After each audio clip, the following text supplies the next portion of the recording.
Dry-aged beef has gone through a bit of a renaissance over the last few years. You've probably seen it popping up everywhere, from your local butcher shop to high-end restaurants. Before being trimmed into steaks, you might have noticed that sometimes the meat has a dark, almost leathery appearance. Sometimes it's covered in what looks like a fuzzy white or blue mold, and sometimes it's even pretty hairy looking. So if it's the same process, but with wildly different appearances, what's actually going on here? 50 years ago, if you walked into any butcher shop in America, every single piece of beef was dry-aged. They just called it beef. For centuries before refrigeration existed, the dry aging process was a preservation method. By hanging whole carcasses in cool, controlled environments, butchers solved the fundamental challenge of keeping meat safe and edible long before modern refrigeration existed. Any bacterial growth would occur on the exterior surface. The interior meat remained protected and sterile, and that outer layer would be trimmed away before eating. Then in the 1960s, vacuum packaging technology revolutionized the meat industry overnight. Suddenly, they could take meat and do this. Remove all of the air and seal it in an oxygen-free environment. It completely changed how aging worked. This created what we now call wet aging. But here's where the terminology gets confusing. When we talk about beef, aging simply refers to the time between slaughter and when you eat it. The wet or dry part just describes the method, whether that aging happens in a sealed bag or exposed to oxygen. So what actually happens during dry aging? The meat is stored in a controlled environment where temperature, humidity, and airflow are all monitored for anywhere from 2 weeks to several months. But here's what's important to understand. Some of these controls are for safety and some are just for quality. The temperature control, that's 100% safety. It prevents dangerous bacteria from growing. The exact humidity level or airflow speed, those mainly affect flavor development and how the crust forms, not whether the meat is safe to eat. Now let's talk safety. If you've ever worked in a professional kitchen, you might be familiar with HACCP, Hazard Analysis and Critical Control Points. It's basically a systematic way to identify anything that could go wrong in a food process, then put controls in place to prevent those problems. You're stopping a hazard from occurring.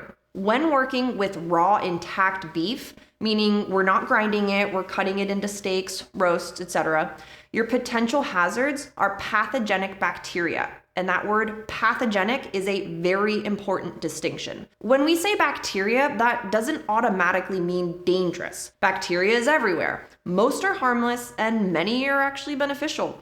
Yogurt has live bacteria, kombucha, that sourdough starter you've been working on. Pathogenic is the word you use to indicate bad bacteria, the kind that makes you sick. Okay, we know our potential risk is pathogenic bacteria, in our case, Salmonella and certain strains of E. coli. But where are they coming from and how do we prevent them? Here's the key thing to understand about beef. The muscle tissue in healthy living animals is essentially sterile. Contamination happens primarily on the surface during slaughter, processing, and handling. Bacteria from the hide, intestines, knives, and equipment can get onto the outside, but the interior meat stays clean. So our hazards are surface hazards. This is actually why raw beef is relatively manageable from a food safety perspective, compared to something like ground beef, where surface contamination gets mixed throughout. So what happens if we add dry aging into the mix? Here's what might surprise you. Dry aging doesn't create any new pathogenic bacteria hazards. We're still dealing with the same potential surface contamination, Salmonella and pathogenic E. coli.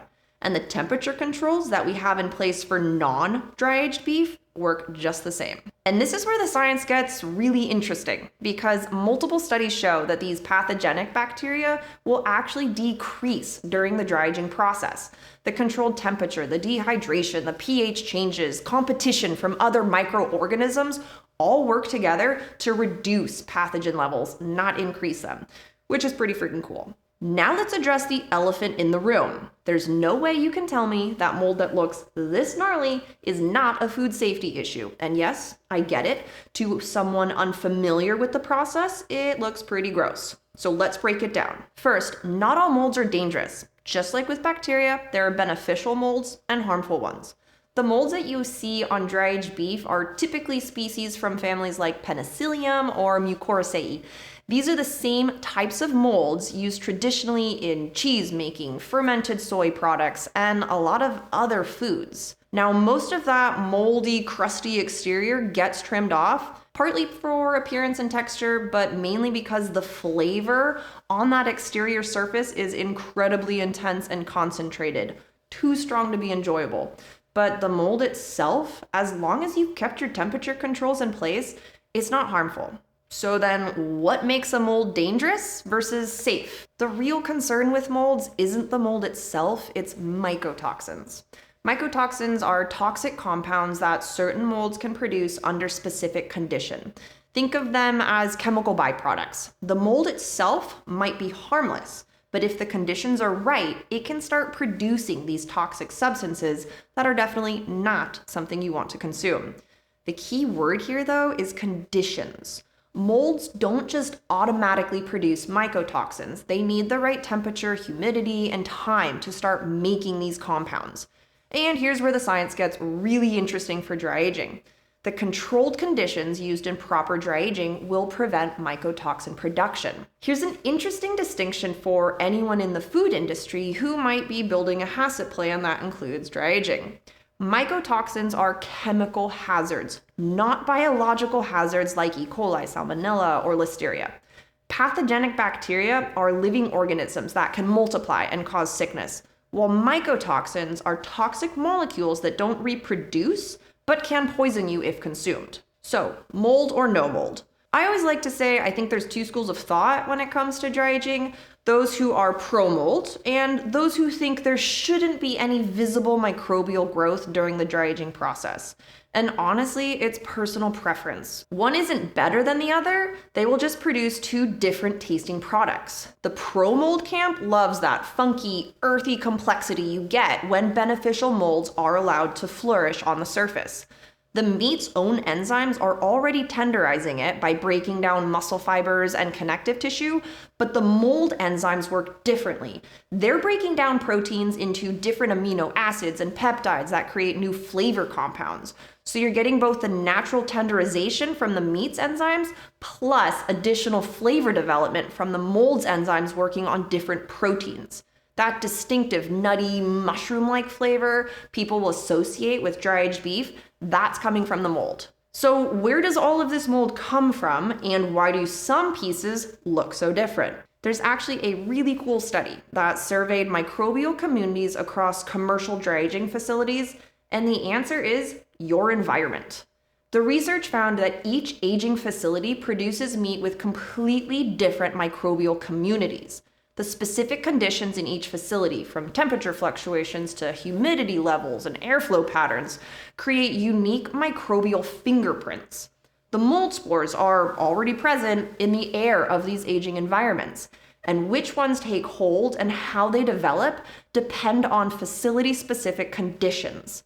That's why you might see fuzzy white Penicillium at one place, maybe the darker fuzzy Mucor species at another, or sometimes barely any visible mold at all. It's not random, it's the environment determining which beneficial microbes thrive. So here's the bottom line. Dry aging isn't some risky modern experiment, it's one of humanity's oldest and most proven methods of meat preservation, now backed by decades of scientific research. The conditions that make dry aging work, controlled temperature, dehydration, and pH changes, they don't just create incredible flavor, they actually reduce the very pathogens people worry about. And when it comes to mold, proper dry aging conditions prevent the formation of mycotoxins while allowing beneficial molds to do their job of protecting and flavoring the meat. At the end of the day, when done correctly, dry-aged beef is just as safe as conventional fresh meat, with the added bonus of extraordinary flavor. So, despite all three dry-aged primals looking vastly different, they're all completely food safe.